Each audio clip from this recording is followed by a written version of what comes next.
Piano, porque lo que tengo aquí es un té, pero Adelante, don Diego, iniciamos.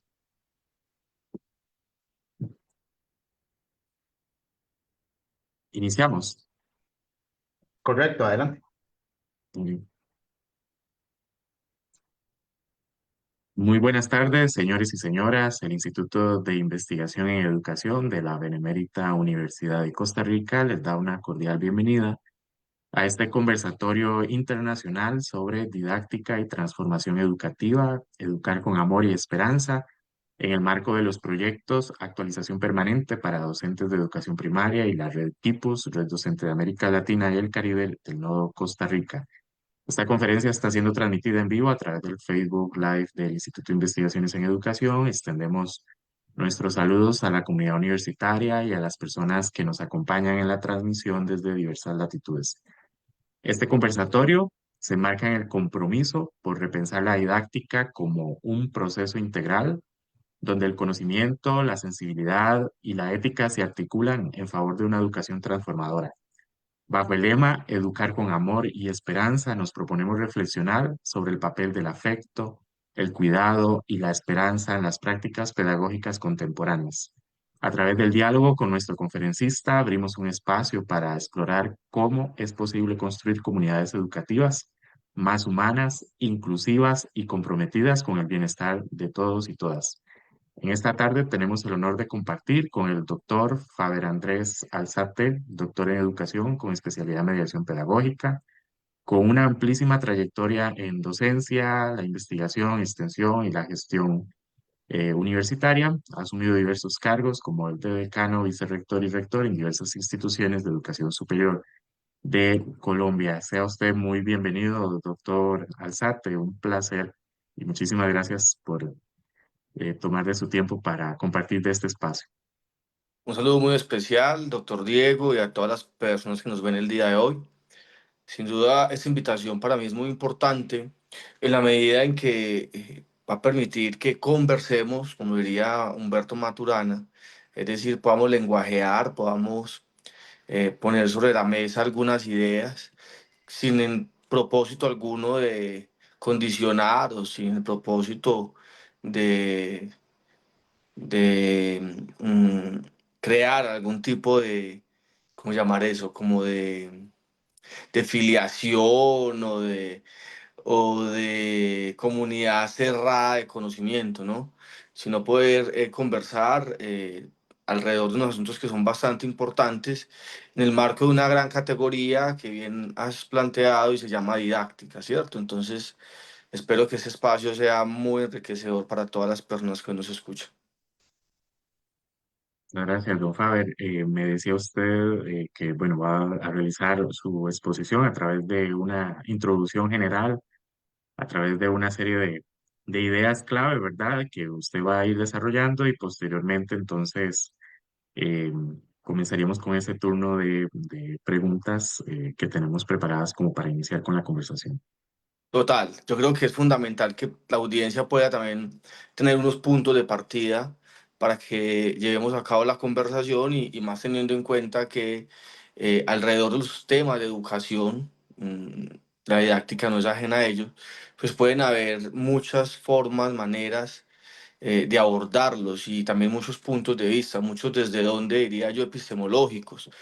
Entonces quisiera permitirme esbozar algunas ideas en torno al mismo título de la conferencia, el conversatorio, y a partir de ahí, pues que provoquemos este espacio de diálogo y de interacción académica. Entonces, primero, yo creo que el título tiene unas palabras que son bastante importantes y que vale la pena hacer un ejercicio sencillo de carácter reconstructivo que nos permita entender un poco más desde dónde vamos a tratar de abordar conceptualmente estos asuntos.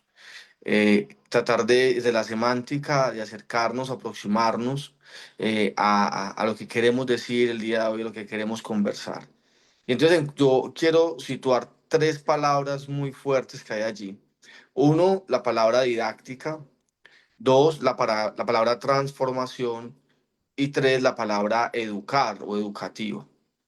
Y quiero empezar por ahí porque sé que en este espacio nos están viendo muchos maestros y maestras que hoy cumplen su labor en diferentes escenarios educativos, en este caso de básica, primaria, secundaria, seguramente también universitaria. Y creo que es importante entonces que todos podamos tener un mismo piso de conversación. En este caso, cuando vamos a pensar en didáctica, el primer mito que quiero derrumbar es el mito de que la didáctica tiene que relacionarse con el juego o con la diversión. Entonces parece ser que asumimos que el profesor tiene dominio de la didáctica cuando es muy divertido, cuando es un profesor que nos produce mucha risa, o alguien diría es muy dinámico. Y en teoría, la palabra didáctica, que tiene su origen en la expresión, ojo con este detalle que es tan importante, que tiene su origen etimológico en la expresión didaskein, refiere el arte de enseñar o de instruir. Entonces no es didáctica, no supone el arte de divertir o el arte de animar o el arte de distraer, sino el arte de enseñar. Y ahí entonces el primer elemento de configuración va a ser que la enseñanza es un proceso consciente. Por ende, ha de ser planificable. Si decimos entonces que la didáctica tiene etimológicamente como origen la palabra enseñanza o instrucción, voy a usar más la palabra enseñanza por la naturaleza misma de quienes me escuchan. La palabra docente que viene de docere también significaría enseñar, el que enseña. Por ende, entonces, podríamos decir que el docente es un experto de la didáctica. Y seguramente me va a permitir plantearlo más adelante, si el tiempo no lo permite, la didáctica tiene unos elementos de carácter epistemológico o científico, pues también de carácter práctico, que la constituyen y que superan la simple mirada muy reducida de que es la capacidad que tiene una persona o un profesor de hacer divertidas las clases. Dos, la palabra transformación. Es que en el título que nos propusimos para este conversatorio, doctor Diego, la cargamos de unas palabras muy bonitas. Transformación. Esta palabra la voy a deconstruir con su prefijo trans, que va a suponer etimológicamente a través de, ¿sí? Mover del punto A al punto B. Y formación, en términos teóricos, como la capacidad de dar forma.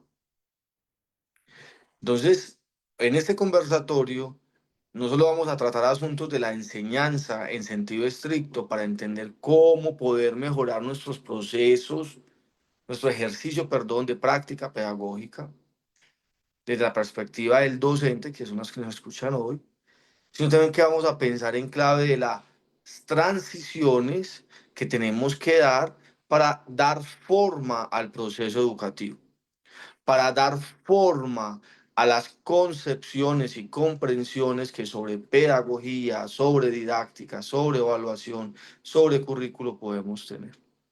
Y la tercera palabra en la que montamos este conversatorio, que es el educar o educación, la educación como un proceso social maravilloso, pero el educar como el educere, que es la posibilidad de sacar de adentro. La etimología de la palabra, entonces, educere es sacar de adentro, supone entonces una capacidad didáctica por parte del profesor de sacar el potencial que tiene cada uno de sus estudiantes. Y en ese momento genera un proceso de transformación. No sé si me hago entender con esa deconstrucción que acabo de hacer y cómo pongo las palabras a dialogar en función de lo que hoy quizás queremos conversar y animar con todos los profesores.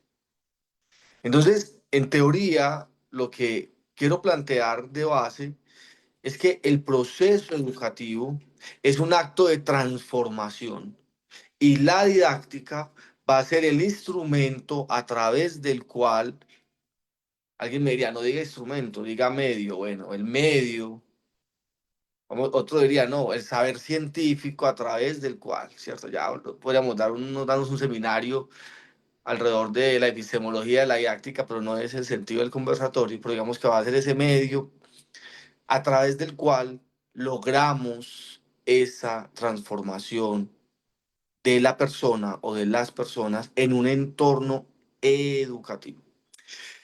Y recuerda que producto de las conversaciones previas que tuvimos hace un buen ratico, decidimos colocarle a eso como un segundo apellido, ¿cierto? Entonces el nombre es Didáctica y Transformación Educativa, pero usted abogaba por un segundo, por un apellido, por darle un refuerzo conceptual, y era desde el amor y la esperanza.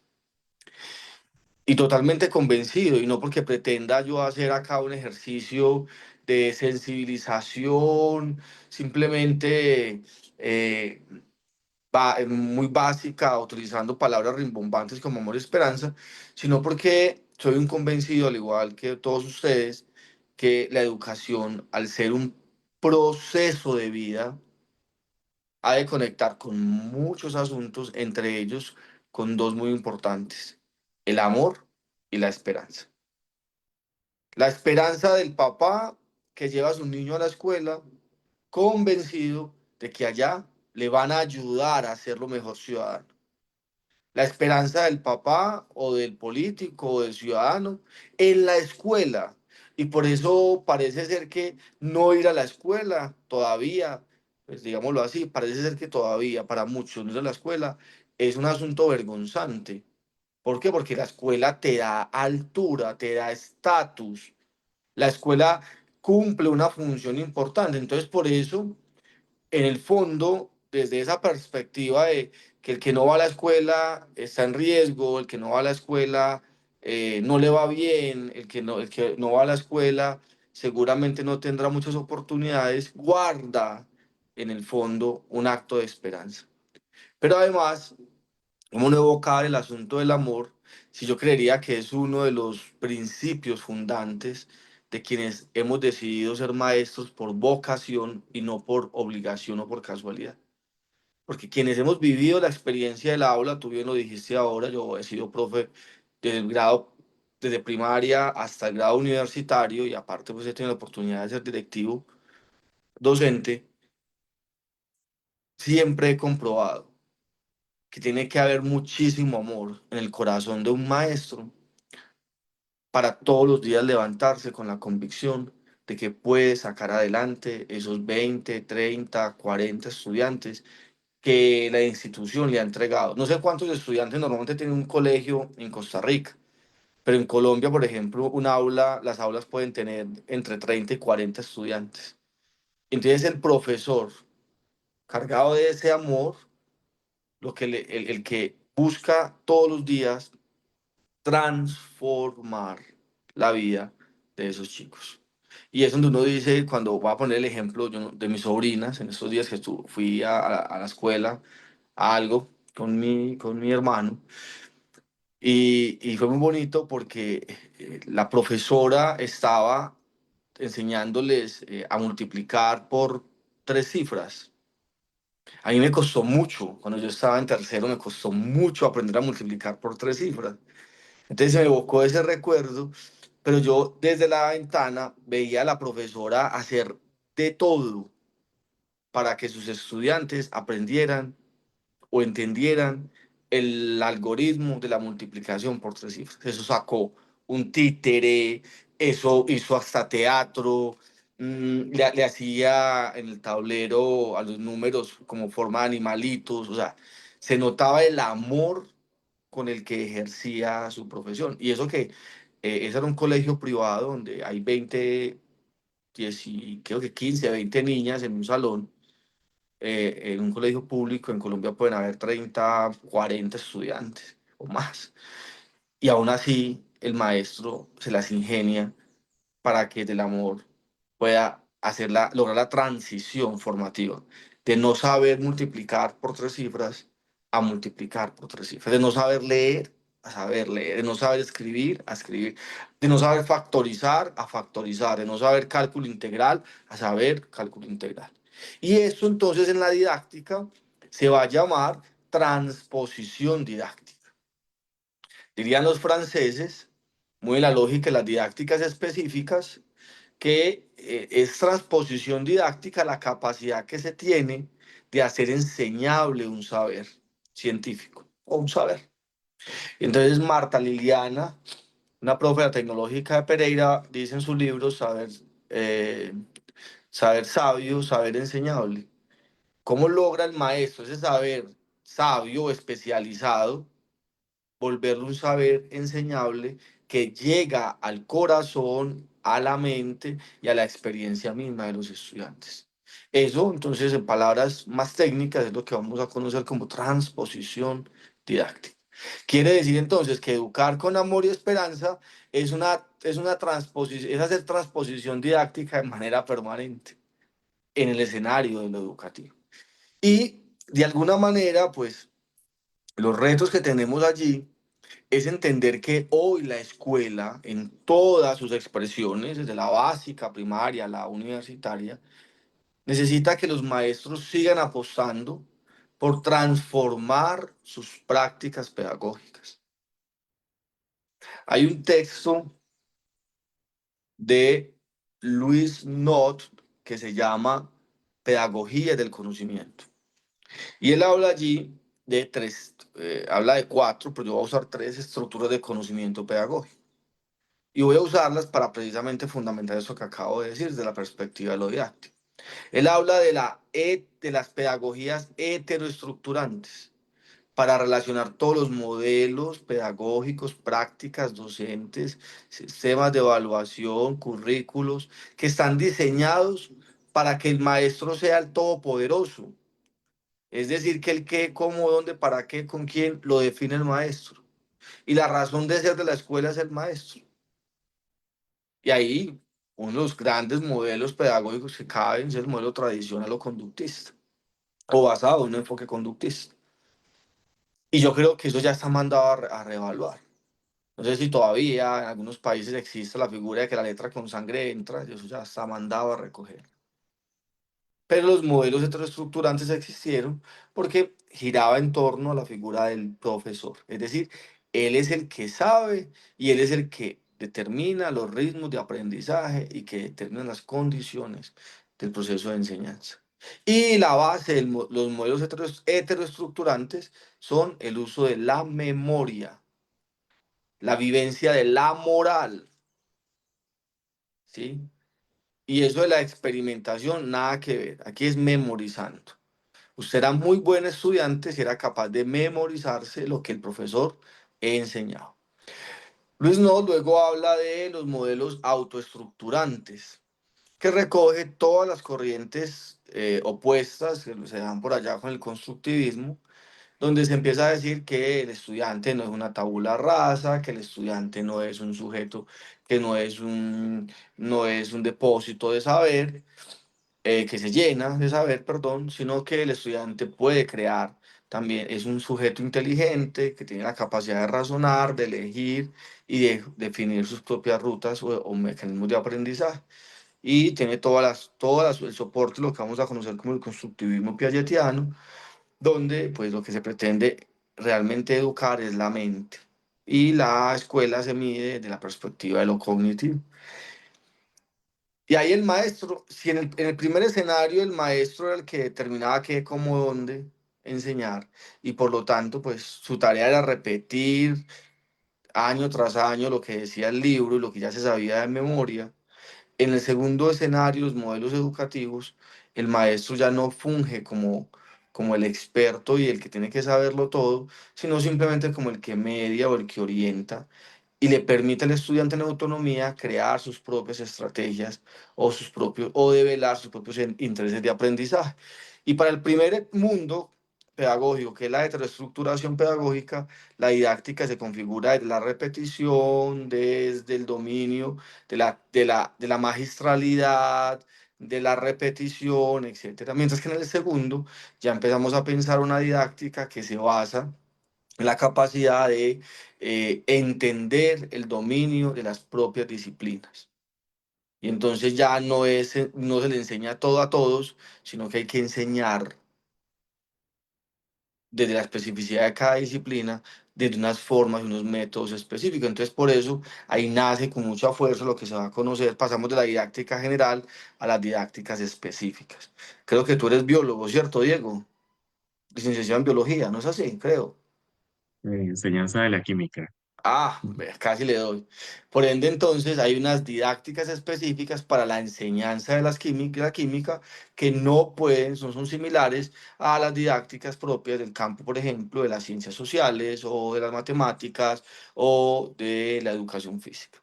Y ya tiene mucho más sentido el tema porque ya lo que buscamos es entender cómo enseñar ese tema en particular, y en este caso ya el centro de la reflexión pedagógica es el estudiante. Y hay otro, y la otra estructura se llama de conocimiento pedagógico, la llama Luis Nott, la interestructuración pedagógica, donde él dice, venga, espérenme que eso que el profesor no es muy importante y el estudiante no, o eso de que el estudiante es muy importante y el profe simplemente es un instructor, no, eso no es del todo cierto. Y entonces se va y hace una recopilación de esos modelos pedagógicos, de esas concepciones pedagógicas, donde tanto el maestro como el estudiante son muy importantes.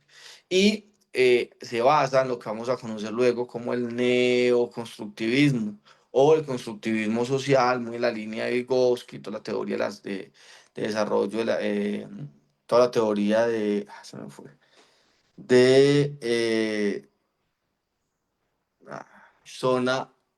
Se me fue la expresión. Bueno, se la va a recordar. Desarrollo próximo. Exacto, un desarrollo próximo.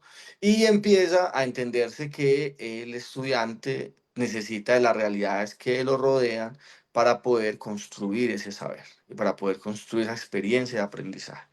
Entonces, a la luz de las pedagogías interestructurantes, más de la lógica de lo dialógico, más de las pedagogías que permiten entender que el maestro cumple un papel fundamental en la planeación del proceso de enseñanza-aprendizaje y que el estudiante es clave para reconfigurar también ese proceso de enseñanza-aprendizaje, que no es un sujeto pasivo, empieza entonces también a configurarse otras formas de hacer didáctica. Y eso entonces nos lleva, para ir ya como cerrando y permitirnos la conversación, Diego, a entender que hay otras estrategias de valor didáctico que son claves en el escenario de la educación que privilegia el amor y la esperanza. ¿Y cuáles podrían ser?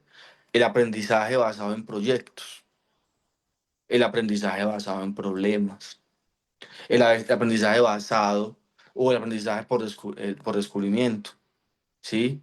El trabajo colaborativo, la gamificación, que es una expresión que moderniza lo que se conoció en otra época como la ludificación de la enseñanza, o la lúdica o la recreación en la enseñanza, ¿cierto? Y que tiene todo su origen pues en el desarrollo de juegos a partir de roles, cumpliendo roles y adquiriendo puntos o, o estrellas que van develando el alcance de un nivel. Mm, la enseñanza por retos, el aprendizaje por retos, estrategias basadas, por ejemplo, en el descubrimiento, el aprendizaje basado en problemas, creo que mencioné fue el de proyectos también, basado en problemas o en preguntas. Entonces yo creo que hoy los maestros estamos invitados desde el ejercicio de la transformación de nuestra práctica pedagógica, pero también de la transformación de la concepción del acto educativo, a concebir la didáctica como esa capacidad que tenemos de preparar y de desarrollar el proceso de enseñanza de otras maneras y de otras lógicas.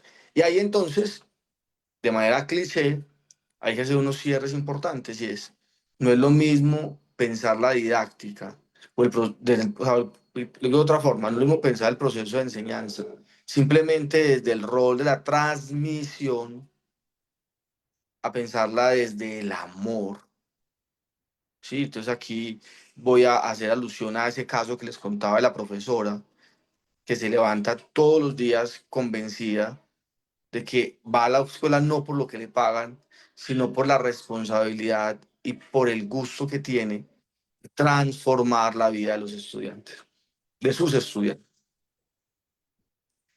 Vamos a pensar entonces de una didáctica que se entiende desde la esperanza como la posibilidad a través de la cual hacemos enseñable un saber a las personas. Entonces, cuando el maestro carga de esperanza su práctica pedagógica y la carga de amor, no va al aula simplemente a reproducir un contenido, va al aula a transformar un contenido y con él a transformar la vida de las personas que asisten a esa clase, a ese encuentro de formación. Y la discusión ya no tendrá que ser exclusivamente de cara a si es la didáctica general o específica. No, es simplemente si es la didáctica. Y si el maestro ha entendido que la clase no es mejor solo porque el estudiante, solo porque él reproduzca muy bien un contenido, sino porque el estudiante quiere volver permanentemente a su clase. Juan Amos Comenio, él no habló de la evaluación ni de las tareas. Juan Amos Comenio hablaba de la posmotivación en su libro, en el libro insignia de él, que se llama Didáctica Magna. Él decía que cuando el profesor, el docente, se refería al docente, era capaz de llevar al estudiante a aprender o a dominar cierto saber o contenido y a disfrutar ese proceso, el estudiante, el hiperdidáctico, vamos a llamarlo así, se va a volver hiperdidáctico y va a pedir cuerda, ¿cierto? Va a querer explorar más, va a querer profundizar más. Entonces, en esa expresión que usaría Juan Amos Comenio de posmotivación, lo que estamos diciendo entonces es que un buen proceso didáctico va a facilitar que el estudiante todo el tiempo quiera estar conectado, viviendo la experiencia de aprendizaje que el maestro le propone o que el maestro dispone para él. Y entonces ahí yo creo que esas estrategias que mencioné, y pueden haber muchas más, pueden ser puntos de partida para movilizar los procesos de enseñanza-aprendizaje. Diego, yo creo que el maestro que va al aula simplemente por el salario se nota. El maestro o el rector o el director de un centro que va al aula simplemente porque pues no se quiere quedar en la casa porque le aburre estar en la casa, se nota. Y el maestro que va al aula porque ama esa profesión que eligió, esa vocación que eligió, es el maestro que sabe que su responsabilidad no es transmitir lo que dice el libro o dictar lo que dice la guía, sino realmente lograr que los estudiantes aprendan y apropien eso para sus vidas, se nota. Por eso esas dos categorías de esperanza y amor son fundamentales hoy para hablar de didáctica y para hablar de transformación educativa. Bien, muchas gracias, doctor, por bueno, este marco introductorio, ¿verdad? Que nos ha compartido. Para quienes formamos docentes, son ideas que definitivamente representan un consenso, eh, pues para nosotros como formadores de docentes y que formamos parte de la red Kipus. Es una red docente de América Latina, el Caribe, incluyendo Costa Rica. Y, y bueno, parte de nuestro quehacer es justamente esto, llevar estos procesos de inducción, de formación a docentes de nuestra región latinoamericana y particularmente de nuestros estudiantes en formación para convertirse en personas maestras o maestros, educadores que vienen a transformar el mundo. Y justamente cuando planeábamos el marco de este conversatorio, habíamos pensado justamente en esa triada, ¿verdad? Que usted bien ha desarrollado a través de sus aportes de experiencia y también las aportaciones teóricas que tenían que ver justamente con ese triángulo cuyos vértices pues estaba por un lado la didáctica, la transformación y por el otro el amor. Justamente dentro de esos procesos, bueno, hay diversos agentes, ¿verdad? Está en un nivel más micro, la familia, los padres, las personas educadoras, ¿verdad? Y más afuera, la comunidad y el Estado. Y en ese sentido, bueno, nos podemos plantear inclusive la pregunta de quién tiene mayor relevancia, y usted ha dado al punto sin que yo lo preguntara. que tiene que ver, en primer lugar, que haya un muy buen docente formado, un docente muy bien sensibilizado. Y inicialmente acá pues hemos planteado sobre la mesa algunos fundamentos de la educación, ¿verdad? Que son básicos, pero que van a ser pues de gran recibo para estos estudiantes en formación que también pues nos siguen en la transmisión. Y en esto también quería señalar, y a propósito de todo lo que usted ha indicado, que justamente dentro de los procesos que son para formar docentes, no podemos perder de vista lo que son los modelos propios de conocimiento profesional. Por ahí del año 1980, justamente en el año 1986, Lee Schulman introduce un concepto fundamental que viene a estructurar la didáctica actual, que es el conocimiento didáctico del contenido. Y esto es muy interesante porque años después, dentro de las categorías que incorpora dentro de ese modelo de conocimiento para la formación docente, bueno, empieza a hablar del contexto de los estudiantes, ya no solamente era una relación o una amalgama entre el conocimiento básico de una disciplina o una didáctica específica a enseñar, sino también, bueno, y se incorpora el conocimiento de la pedagogía, pero se trasciende de esa amalgama años más adelante de que definitivamente había que incorporar el conocimiento del contexto de los estudiantes, de las Claro. características de los estudiantes, y a mí me parece que un buen profesor tiene que conocer esto en primer lugar. ¿Verdad? Cuando se enfrenta a un grupo a dar clases, el conocimiento de la evaluación, del currículum y otra de las componentes que años más tarde pues tomaron lugar, y a pesar de los racionalismos y los debates que hay entre particularmente la ciencia, la filosofía, etcétera, es que se considere justamente las emociones. Las emociones son el corazón de la enseñanza y justamente es la base angular para el amor, para el amor que esté dentro de un proceso de enseñanza. Por eso es que han venido a tomar lugar a nivel internacional con muchísima fuerza la relación de la didáctica con la educación emocional y también las neurociencias. Porque Así las es. neurociencias justamente por el conocimiento que hay del cerebro, del conocimiento de que hay, de cómo las sinapsis neuronales ayudan a pues el aprendizaje y cómo es emociones positivas o incorporar ciertas prácticas o conductas de buena relación, eh, de empatía, de respeto, de amor, etcétera, viene a contribuir también en que haya estudiantes más felices, ¿verdad? Que Así haya es. dopamina, endorfinas y todo esto generado a través justamente de la sonrisa y, y también de saber reconocer cuando otro está triste, cuando otro está cansado y cuando otro necesita ayuda para que su tristeza se convierta o su frustración se convierta en un motor poderoso de cambio.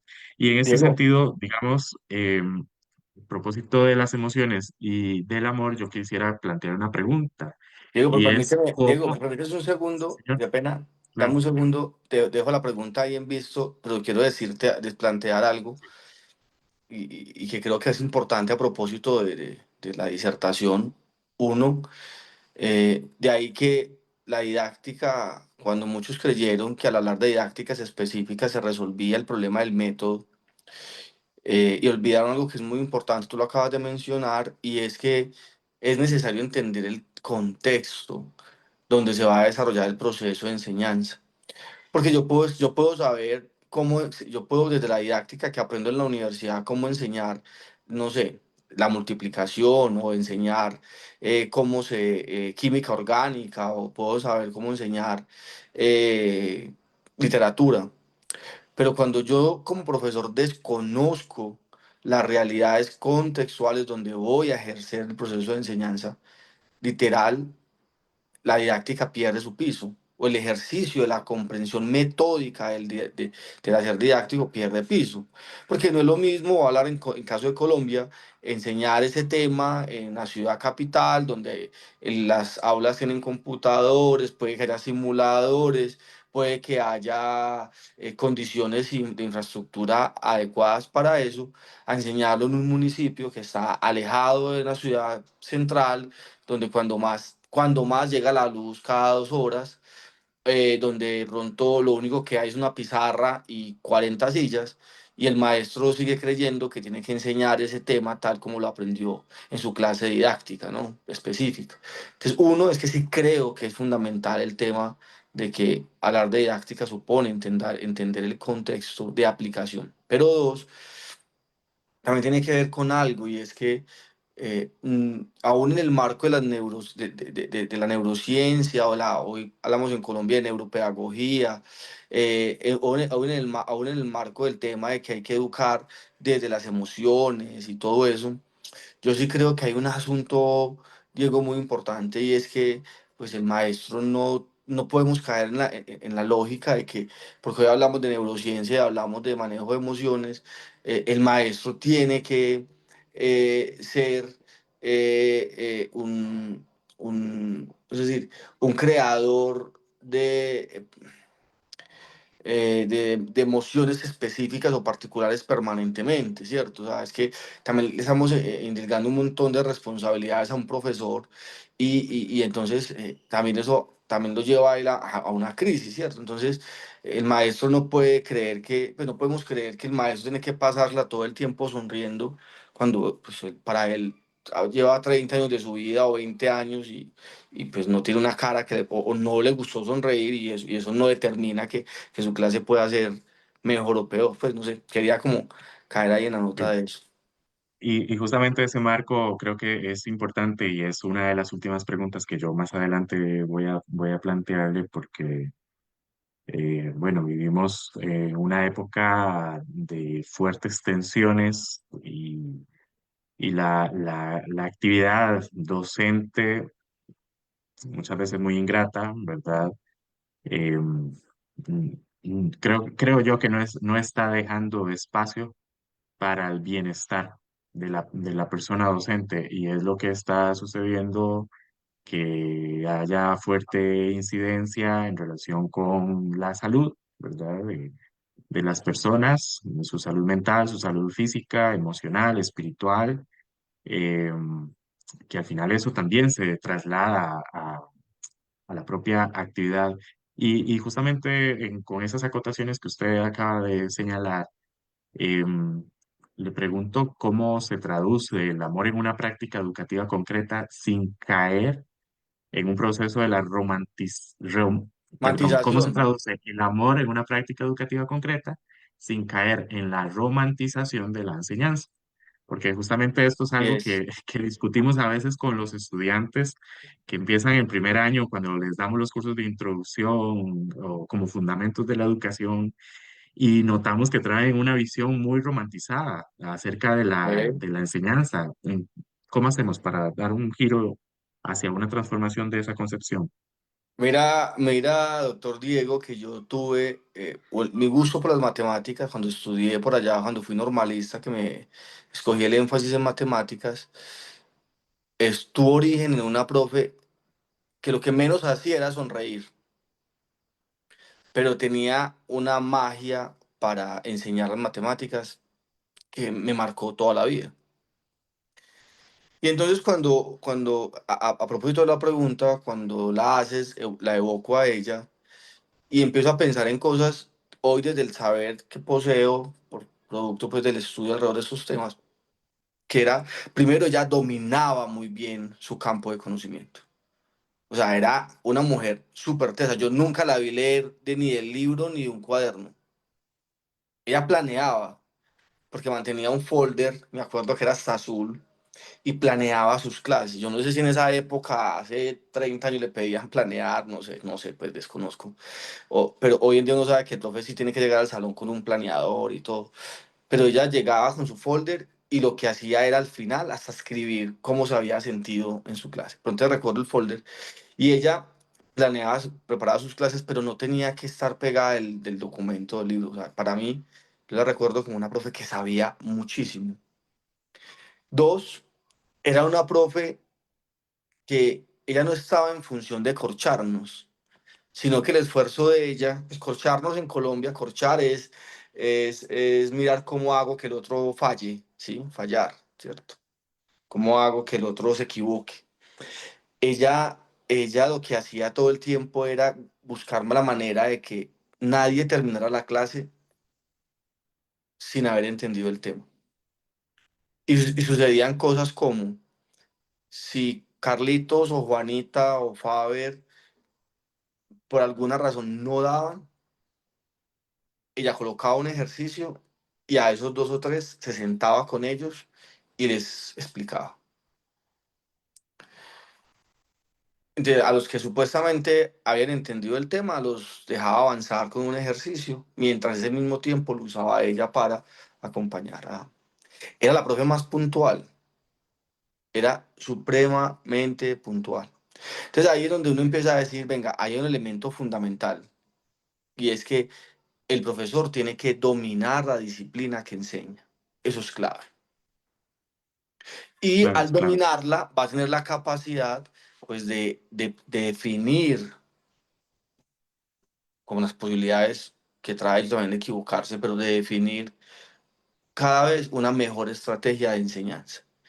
Dos, hay un elemento que es fundamental y es la capacidad de hacer comunicable un saber. Y para eso se necesita no simplemente de tener una sonrisa de oreja a oreja, sino de tener la conciencia del qué se quiere comunicar y el cómo se debe comunicar, además de a quién le voy a comunicar. Entonces, a veces encontramos profesores que están en primaria, que creen que están tratando están en primaria, pero creen que están tratando con adultos y borran de tajo que los procesos mm, cognitivos de esos chicos son bien diferentes a los de un adolescente o las de un niño. Entonces no conecta con los niños, ¿cierto? No, es que son muy perezosos. Por ejemplo, te estás colocando a un niño de 8 años a escribir 5 páginas. No es que sean perezosos, usted no ha entendido que a esa edad no se ha desarrollado lo suficiente la mano o que el cerebro por naturaleza pues, se va a cansar mucho más rápido. Entonces ahí Es es muy donde interesante. yo creo que para cerrar ahí el clave de la pregunta y no caer en romanticismos, que no está mal, pues además yo amo la educación y amo la docencia. Lo que hay que tener muy claro es que dominemos la disciplina, que entendamos desde la comunicabilidad qué es lo que quiero enseñar, cómo es que lo quiero comunicar y a quién se lo debo comunicar. ¿Sí? Porque también desde el quién, ahí va la psicología del desarrollo, nos dice cuáles son las formas, las maneras en que debo atender ese público en particular.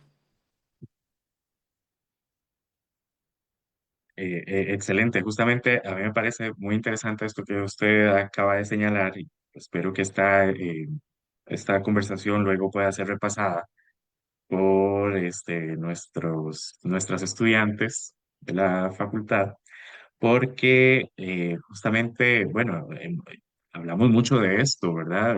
De ese proceso de comunicación.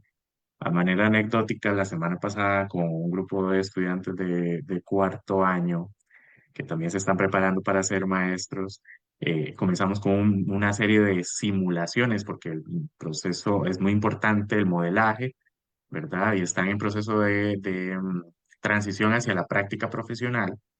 Y entonces tienen que hacer unas simulaciones sobre los sistemas del cuerpo humano y bueno, me llamó mucho la atención porque al principio, o sea, tienen que generar una serie de actividades en las que tienen que aplicar con sus compañeros de clase para más adelante, si les corresponde impartir esos contenidos, poder hacerlo. Y entonces me llamaba mucho la atención de cómo les cuesta o cómo se dirigen a sus compañeros y yo le pregunto, bueno, ¿y cómo se dirigiría usted a una persona, a un niño o una niña? O sea, en etapa escolar, me dice, le pregunté a un estudiante que tiene unas capacidades de comunicación muy buenas, me dice, profe, no sé.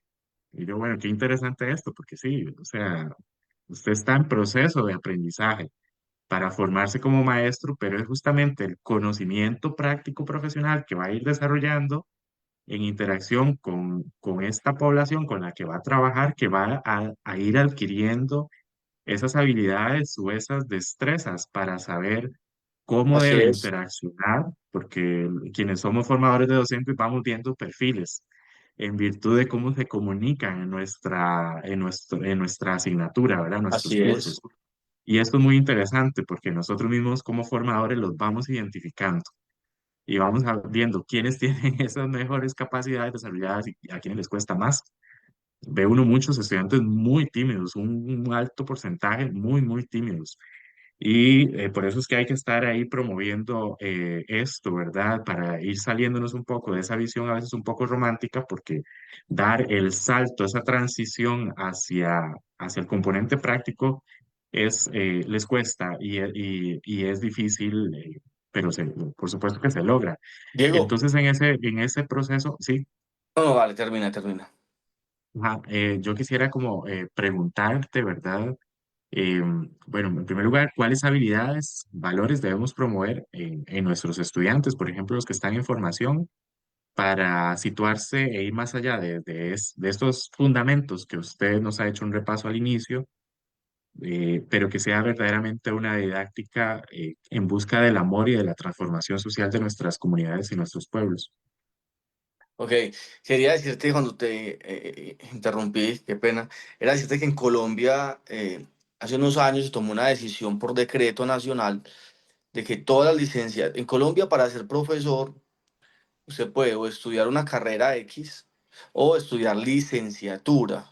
No sé en Costa Rica, pero en México todas las carreras son licenciaturas, ¿cierto? Licenciatura en psicología, licenciatura en derecho, licenciatura no. En Colombia solo son licenciados, digamos, los que deciden optar por ser profesores.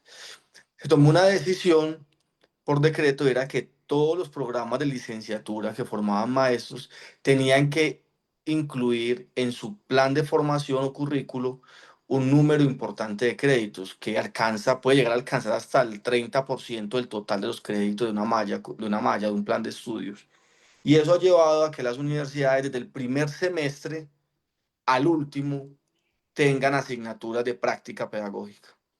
Precisamente por eso, porque se dejaba para los últimos semestres o el último año y ese tema de esa habilidad de comunicar, de esa capacidad de interactuar con el otro, de hacer a un lado la timidez, de hablar con propiedad, pues no se logra en los últimos 6 meses de una carrera, eso se logra, digamos, es un asunto de largo aliento.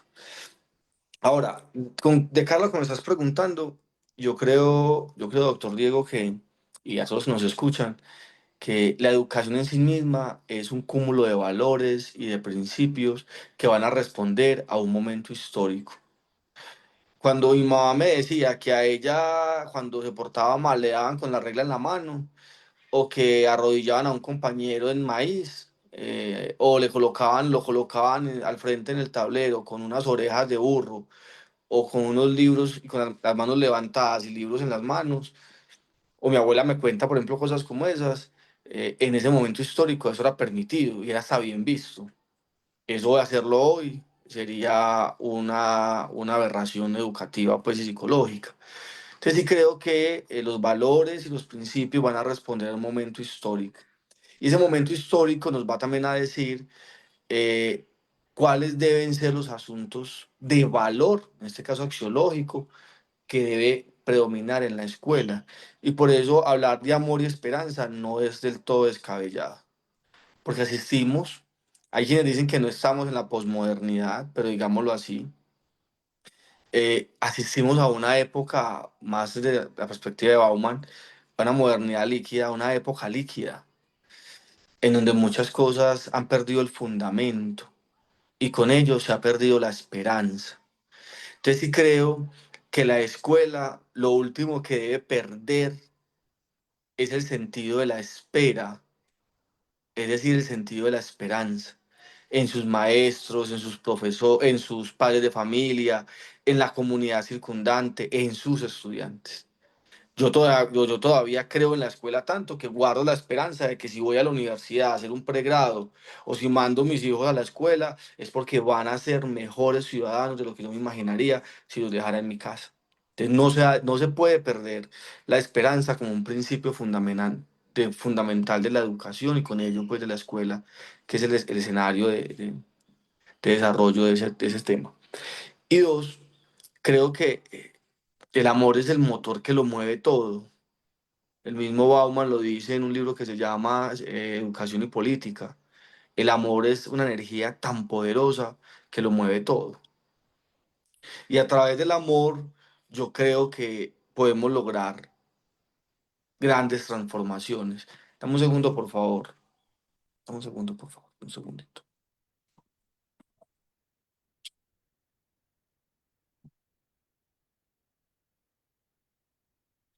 Entonces, yo creo que el amor sí nos puede ayudar como motor a generar grandes transformaciones.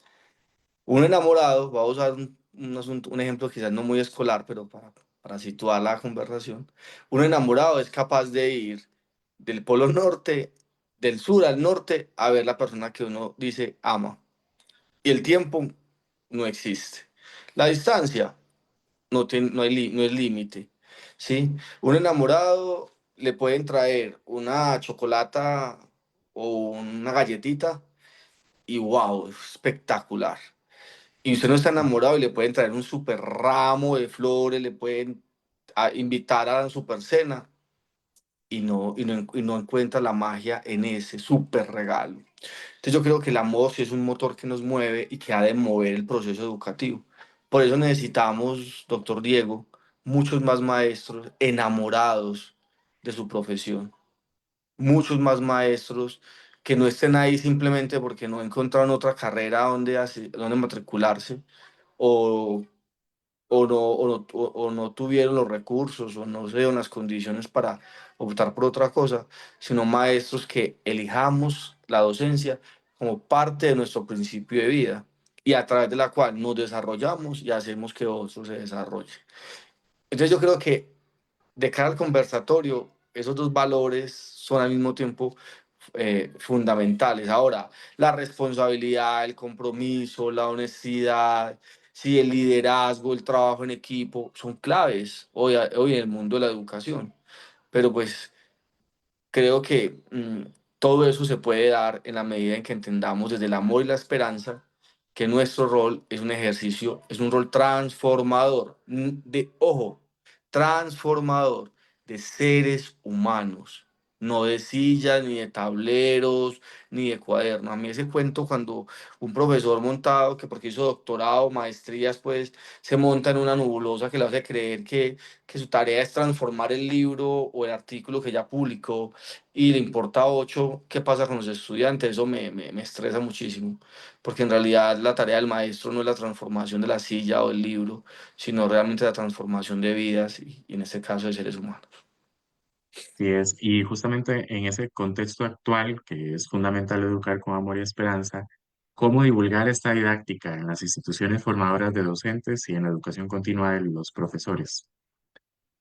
Es una pregunta que puede tener muchas respuestas, como le digo, de cara a personas que se la hagamos, pero yo me voy a parar desde la fundamentación, desde ese primer piso de conceptualización que hice, que además también daría mucho para discutir y para, eh, para confrontar, pero vamos a parar desde ahí.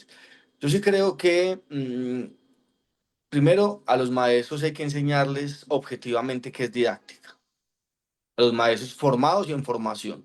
Sí hay que enseñarles qué es didáctica. Y hay que empezar a desarmar esos mitos o esas conceptualizaciones profanas, permítame la expresión, que hemos creado alrededor de la palabra didáctica. ¿Sí? Porque una vez escuché decir a alguien, no, es que ese profe es muy didáctico, y le pregunté, ¿por qué? "Ay, porque es tan divertido", y yo le dije, ah, carajo, ya vamos mal. Pero bueno, entonces sí hay que formar fuertemente a los maestros en qué es didáctica, ayudarles a que epistemológicamente fundamenten ese campo de saber. Dos, yo sí creo que es necesario permitir la conversación en torno a lo que debería ser o es en la vida de un profesor en un momento determinado, la didáctica general y lo que puede ser las didácticas específicas. Algunos compañeros me dicen que esa tensión no debería existir. Y yo digo que distinción sí debería existir. ¿Por qué? Porque hay asuntos de la didáctica específica que necesitan de la comprensión de la didáctica general y viceversa. Y hay cosas en la didáctica específica que yo no tendría, no tiene nada que ver con la didáctica general. Entonces, sí creo que es muy importante que los estudiantes que se forman en el mundo del magisterio puedan entender a profundidad qué es y cómo se usa o cómo se aplica eso y en qué circunstancias de la didáctica general y la didáctica específica. Y especial, o específica o especial. Y tener en cuenta que hay que garantizar que si un profesor se forma en licenciatura en química o se forma en licenciatura en matemáticas, tiene que no solo dominar muy bien el saber específico, o sea, saber de matemáticas, de química, literatura, sino que tiene que saber los lenguajes, para dominar los lenguajes técnicos y propios de ese campo de conocimiento y con ello configurar las didácticas específicas de ese campo de conocimiento. Yo sí creo que un estudiante que diga formarse en un campo específico para ser profesor y no domine la didáctica o los elementos que configuran la didáctica especial o específica de ese campo de conocimiento, creo que sí puede, pues estaría fallando realmente, podría fallar realmente en su rol de docente. Adicionalmente, yo creo que, creo no, soy un convencido de que los maestros tienen que lograr formarse muy bien en lo humanístico. Y eso supone un currículo que no solo que tenga materias de naturaleza humanística, sino que promueva prácticas que potencien su humanidad, que potencien la apropiación humanística también de esos otros saberes. Porque en Colombia tenemos casos de profesores que estudiaron matemáticas, licenciado en matemáticas, y les cuesta muchísimo, muchísimo conectar con los estudiantes. Y se saben los algoritmos, las fórmulas de una manera sorprendente, pero él no logra ver en su clase cuando un estudiante que está distraído o no logra ver en su clase al estudiante que como que se ha perdido o no le interesa de pronto ahondar en esa realidad del estudiante para mirar cómo puede redireccionarlo. Porque yo sí creo en los maestros que hacen que durante el espacio de clase el estudiante se le olvide el hambre, al estudiante se le olvida el tiempo, al estudiante se le olvidan los problemas. Yo sí creo en esos maestros, sí creo que los hay. O sea, yo he tenido profes en los que 2 horas o 1 hora con él y yo como que, pues madre, ¿qué pasó acá? ¿Ya 1 hora? ¿En qué momento? Y hay otros en los que van 5 minutos y uno es como que, Dios mío, ¿cuándo va a acabar? Por Dios, esto ahora se acaba. Entonces yo sí creo que ahí hay un asunto de valor muy importante y es que los maestros tienen que tener una formación humanística muy fuerte para que puedan cargar de humanismo y de humanidad ese ejercicio de enseñanza. Y cierro con algo que creo que es fundamental en la formación de los maestros, a la luz de esto que hemos hablado hoy de didáctica y transformación educativa, es que el maestro debería estar entendiendo todo el saber educativo en 3 tiempos: pasado, presente y futuro. ¿Y qué significa eso? Que el maestro tiene que ser digamos, tiene que dominar históricamente esos saberes que a lo largo del tiempo han sido y son fundamentales. Por eso hay que hablar de Luis Nott, por eso hay que hablar de Rafael Flores, por eso hay que hablar de Aristóteles, por eso habrá que hablar de Descartes, sí. Saberes que históricamente han sido fundamentales. Es un maestro que en presente logra entender la realidad contextual. Entonces hay que formarlo en las tendencias, teorías, estrategias, recursos que hoy están en boga. Hoy, por ejemplo, hablar de aprendizaje basado en problemas es un asunto muy top. O de aprendizaje basado en casos es muy top. Hace 20 años, por Dios, eso no se escuchaba en ninguna licenciatura, en ningún programa de formación de maestros. Pero también hay que formarlo de cara al futuro. Y eso, en eso podemos estar fallando. porque creo que ni al doctor Diego, ni al doctor Faber, ni a muchos que estamos acá hoy que ejercemos la docencia, nos educaron, por ejemplo, para enseñar desde el uso de dispositivos móviles. Nos tocó aprender a las malas, producto de la pandemia. A nosotros nos enseñaron fue la ludificación, no la gamificación. Entonces nosotros difícilmente creamos juegos, pues, digo a nosotros, ahí yo incluyéndonos a todos, juegos o actividades de enseñanza basadas en juegos virtuales. Entonces, yo sí creo que los programas de formación de maestros tienen que también preparar al estudiante para el futuro, es decir, ser capaces de pensar y diseñar temas que hoy quizás no se conciben, pero que en 5 días van a ser fundamentales. Por ejemplo, robótica. Sí, por ejemplo, enseñar a partir de inteligencia artificial, que un profe hoy salga y sea capaz de crear un avatar y sea capaz de ponerle la voz al avatar y que sea capaz, pues, cosas como esas, porque entonces si no seguimos formando maestros con una gran carga histórica, y por eso citamos a Dewey, a Pestalozzi, a Montessori, citamos a Rousseau, a Aristóteles, a Comenio, etcétera, etcétera, con una carga de presente, que es donde puede que vemos algunas cosas que están muy de moda en el momento y entonces pues como que vamos aplicando. Pero cuando nos graduamos de la licenciatura, no tenemos el saber que está en boga en ese momento. Y ahí entonces empezamos a padecer, porque yo me imagino que mi profesora que me enseñó matemáticas, si le hubiese tocado hacer uso de los computadores o la tecnología como hoy sucede para enseñarnos esas matemáticas, como no la formaron de cara al futuro, seguramente hubiese sufrido muchísimo más. Justamente de esa enseñanza pasado, presente y futuro, en la Universidad de Costa Rica se publicó recientemente este libro que lleva justamente el título de lo que usted acaba de Excelente, qué desarrollar, bien. pasado, presente y futuro de la educación primaria costarricense. Ah, qué Este es bien. un libro que bueno, se publicó por parte de la editorial de la Universidad de Costa Rica como segundo volumen, donde justamente hace ese abordaje desde esa perspectiva temporal.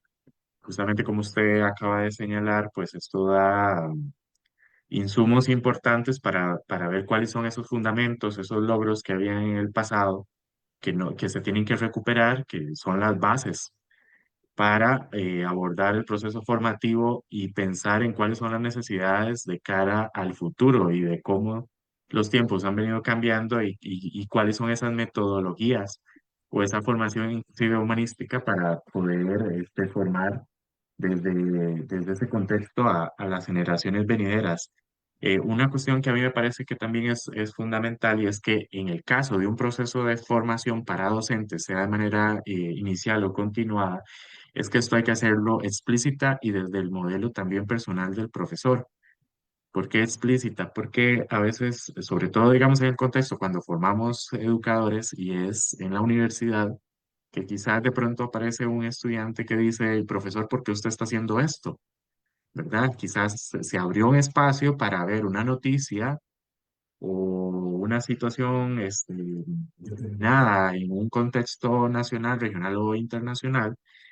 Y creo que es muy importante que en los momentos de la clase se abran espacios para hablar sobre la realidad nacional, sobre la realidad internacional, que quizás no tenga alguna relación directa con la educación, sino con la sociedad en general, porque somos individuos que formamos parte de una sociedad y que por lo tanto tenemos que estar enterados de qué es lo que sucede, ¿verdad? Para poder relacionarnos y también defendernos de los peligros que hay. Así Eh, es. al inicio también, y ya como para ir cerrando esta plática tan interesante, mencionábamos sobre la persona docente y su bienestar. ¿Qué tendría usted de su experiencia que decirle, por ejemplo, a un docente que se siente frustrado, desgastado, es decir, lo que conocemos como el síndrome de burnout, pero que aún quiere educar y sabemos que, bueno, eso siempre con amor y esperanza. ¿Cómo lo motivamos? Porque conocemos muchísimos casos. En Costa Rica, por ejemplo, eh, las tasas de incapacidad o las estadísticas de incapacidad de docentes son muy altas, justamente por diferentes problemas, depresión, ansiedad. Por ahí tenemos un estudio publicado donde hemos encontrado un altísimo porcentaje de docentes bastante enfermos por todo el desgaste que representa la profesión. ¿Cómo motivamos a esos docentes? Diego, ese es un tema del que tampoco se escapa a Colombia y creo que muchos países del mundo, en Europa, aún en la gran Europa, ¿no? En la gran Norteamérica. Eh, Porque es que nosotros no trabajamos con máquinas, nosotros no trabajamos con objetos inanimados, trabajamos con seres humanos. Y, y nuestra labor no es una educación personalizada. Y ahí voy a poner el ejemplo de quienes son papás. Pues, si a veces los papás les cuesta mantener la calma y la tranquilidad con uno o con dos hijos, ahora pienso un profesor que tiene 30 o 40 estudiantes por clase.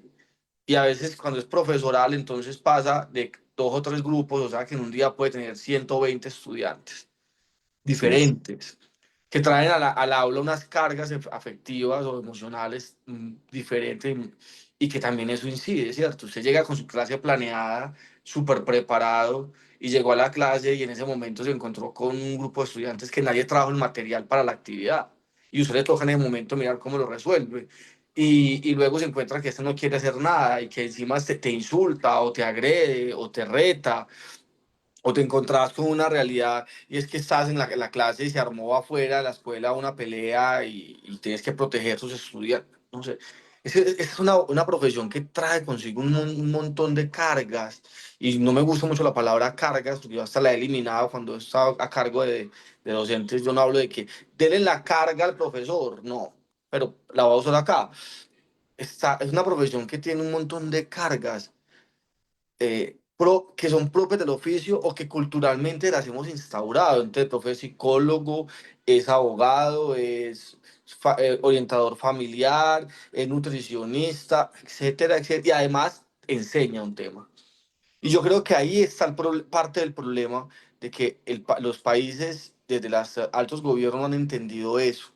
Y entonces hoy están diciendo que los maestros trabajan muy poco, que deberían trabajar más horas y uno podría decir, sí, pero entonces venga usted garantice que el profesor va a tener una calidad de vida laboral tan buena y un acompañamiento psicosocial tan bueno y un componente nutricional tan bueno y físico tan bueno que pueda trabajar a las 8. Pues es que él puede trabajar las 8 o las 10 horas, pues.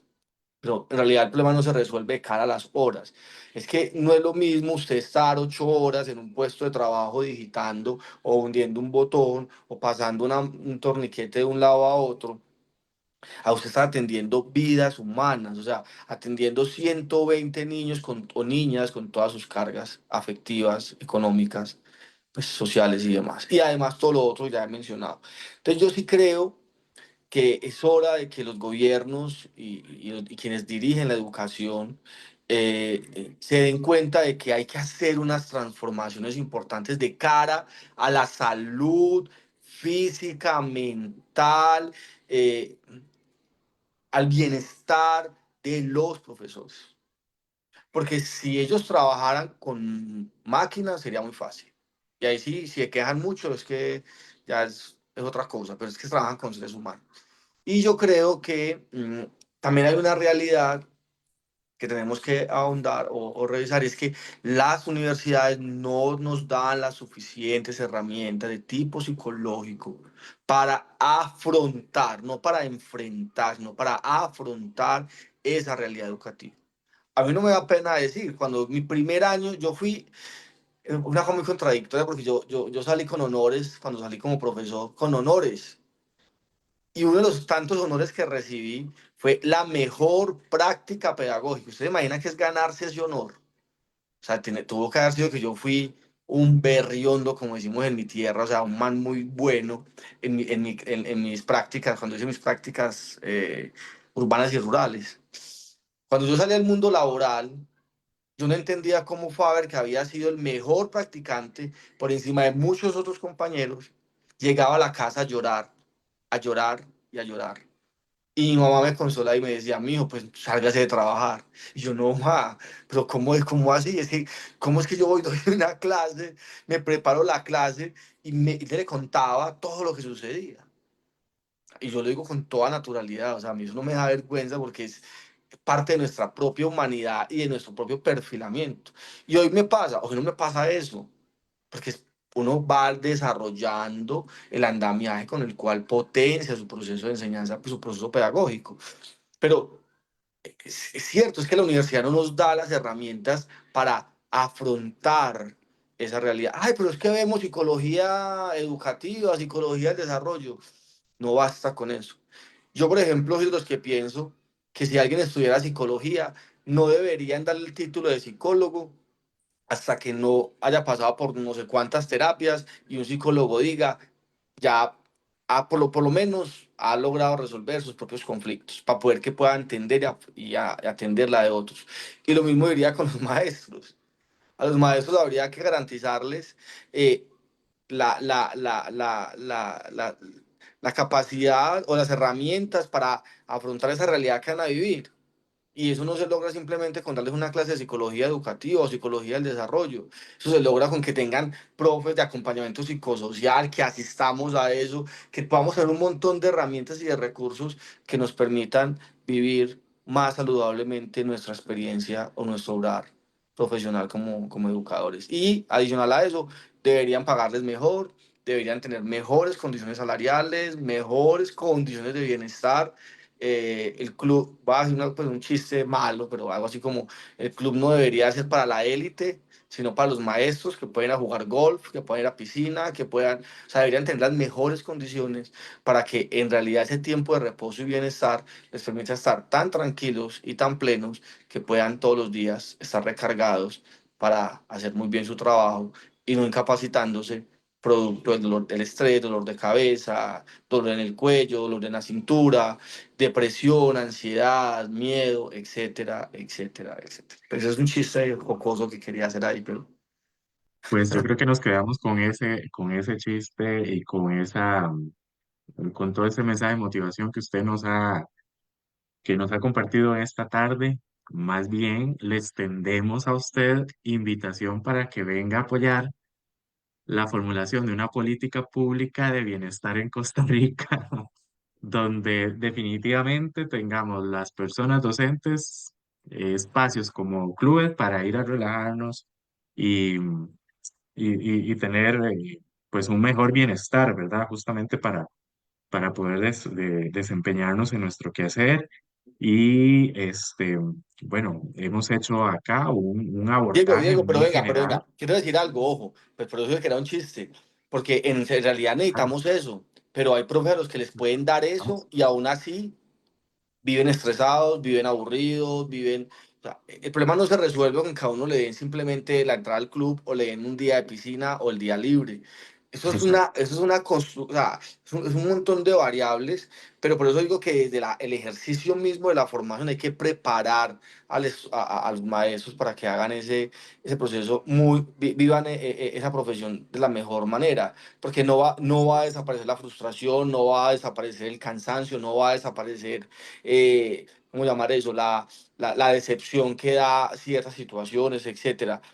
Hay profes que les dicen, les vamos a bajar la carga horaria y para que descansen, lo primero que hacen es buscar otro trabajo donde dar clase o donde, entonces uno dice, venga, entonces me estoy Sí. quejando de la carga laboral, pero yo lo digo porque tengo varios casos de gente que conozco que trabajan menos horas y porque supuestamente es la recomendación del médico, pero luego nos dimos cuenta que estaban dando clases en una universidad. Entonces, venga, profe, te estás quejando de la carga laboral, te bajan las horas y luego te vas con menos tiempo, el otro tiempo que te sobra, a dar clase. Entonces, sí creo que es un tema muy complejo, generaría muy polémico además, pero sí creo que hay que pensar en todas esas variables de bienestar y de formación desde el tema del bienestar para para esos profesionales. Precisamente hoy más que nunca, yo creo que aquí podemos dejar como un cierre este llamado para una didáctica transformadora basada en el amor y la esperanza, agregarle una variable más que podríamos decir amor más esperanza más bienestar, sobre todo en estos contextos en los que nos encontramos de muchísima violencia en nuestros países y lo estamos viendo con cifras tan alarmantes de bullying, de problemas a nivel social, ¿verdad? De distinta naturaleza. Entonces, don Faber, doctor, en realidad ha sido un placer compartir con usted este espacio. Dentro de los comentarios en el chat también algunas compañeras decían que muy clara su presentación, que esta conferencia deberían escucharlas también los formadores, profesores de didácticas y de didácticas específicas. Y yo creo que también las personas que se están formando para ser docentes, creo que va a ser un insumo muy importante. Todos estos son espacios de reflexión que buscan, pues, nutrir la práctica y bueno, complementarlo con la teoría, porque a través de Sí es. de ese proceso de práctica también fortalecemos y creamos teoría pedagógica. Así que sumamente agradecidos. Finalizamos este espacio y bueno, esperamos poder coincidir de manera presencial muy pronto. No, me alegra muchísimo que haya salido todo muy bien. Yo me preparaba para un espacio cortico y se pasó casi una hora y media ya, o sea, hubo algo aquí muy interesante porque el tiempo no fue nuestro enemigo, porque a veces uno dice, ay, Dios mío, ¿y qué más digo? Y uno siempre es pensando en si soy capaz de sostener una exposición de media hora o de 10 minutos, y creo que fue tan amena la conversación, doctor Diego, que el tiempo pues no fue nuestro impedimento. Gracias por la invitación, un saludo muy especial a todos sus profes, amigos, a las personas que se vinculan a la red, a los congresos que ustedes ven desarrollando. Finalmente eso es la academia, es la posibilidad de encontrarnos y conversar, interactuar. Ahí en eso soy muy maturaniano, yo no creo tanto en el debate, eso de tema de mirar cómo corcho al otro, cómo le tumbo su argumento. Dejémoselo a los políticos seguramente, pero a los maestros nos debería gustar más conversar. Bienvenidos a Colombia cuando quieran. Por acá siempre estaremos a disposición para recibirlos, a estudiantes, profesores y también yo viajé mucho a Costa Rica porque ya hice mi doctorado, entonces conozco alguito de por allá, entonces también cuando quiera me invitan y estaría feliz de volver a esa tierra hermosa, a ese país hermoso en el que ustedes viven. ¿Listo? Muchas gracias, estimado doctor Faber. Eh, Le prometo que nos tomaremos pronto una taza de café colombiano para seguir conversando sobre estos temas. Hemos concluido esta actividad. Agradecemos la presencia de todos y todas ustedes, y especialmente al doctor Faber Andrés Alzate por su participación virtual desde Colombia. Y muchas gracias. Que tengan muy buenas noches. Muchas Chao, gracias. chao.